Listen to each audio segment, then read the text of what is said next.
Ito yung image niya. Kita natin ano, ang front and back kung ganun pa man, pero yung order ng may-ari, ibang design yan, iba. Tig isang print lang. Pag may front and back yung print nyo, ganito yung plaster niya. Ito naman, pangalawa, pag binaliktad natin pag ganun yan, mas malaki lang yung size nito. Yung height nito is 2.5, ito 2 inches, mas maliit.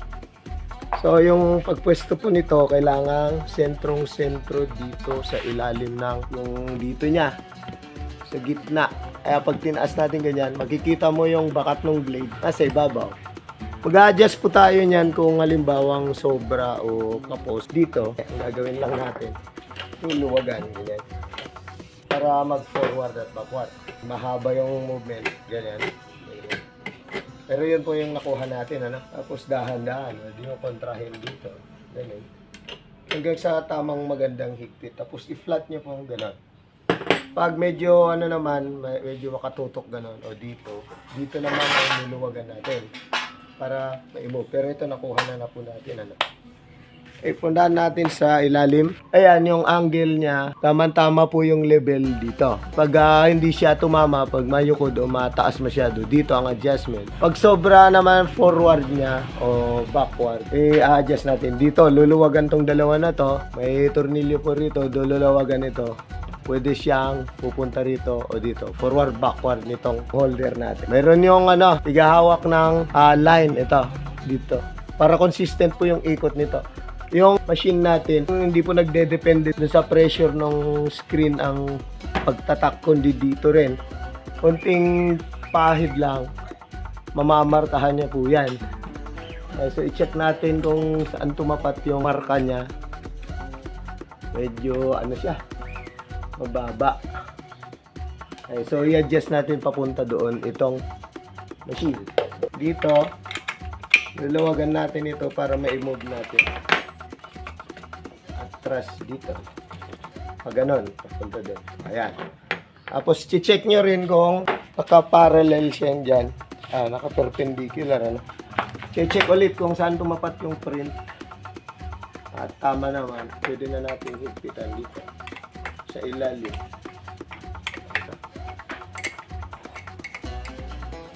Mahigpitan na, check po lahat dito.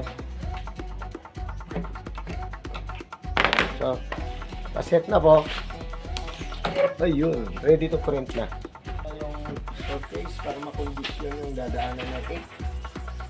Ayun po. Wala sa ilalim. Nakanda na po yung ink. Itong ink po natin, papalabnawin din sa nito. Ito ang reducer. Kumbaga sa enamel paint cleaner ito. Nakuha natin yung tamang labnaw. Kayo po mag-a-adjust, ano? Kasi minsan hindi natin na-perfect yung tamang labnaw. Hindi malapot masyado, dagdagan yung reducer para lumabnaw. Okay, for demo purposes, magamot lang muna tayo. Kailangan sobrang dami. Ganyan. Okay. Check, may nakalagay na po.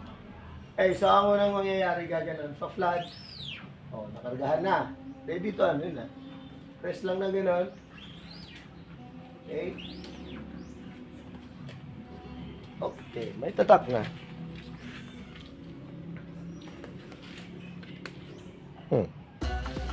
Medyo nag-glare. Ayan, ang pino po niyang print niyan. Ano ba yan? Hindi ko rin maaninag dito sa sa posisyon ko. Ayan. Isa. Magkakaiba po yung cups natin. Ito, magkaiba rin ito eh. Hindi rin parehas to kahit makita nyong halos parehas yan. Sa detail, hindi. Hindi sila pareho ito. Pero, kung maganda yung paglalakad dito, dali lang. Hindi po sasablay yung print natin. Kumpletong ganyan. Ayan, ang pino-pino po niyan. Ito naman, ibang-iba rin. Wala siyang line dito.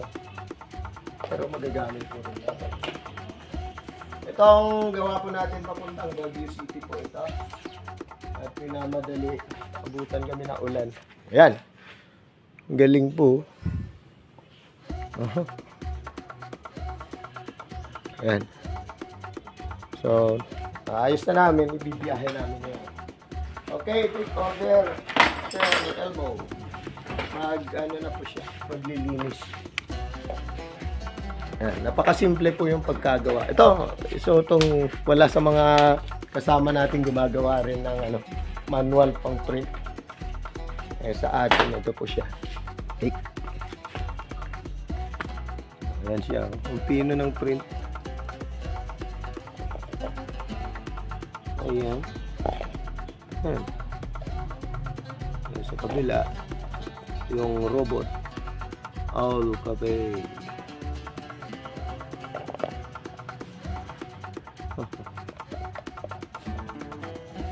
Okay.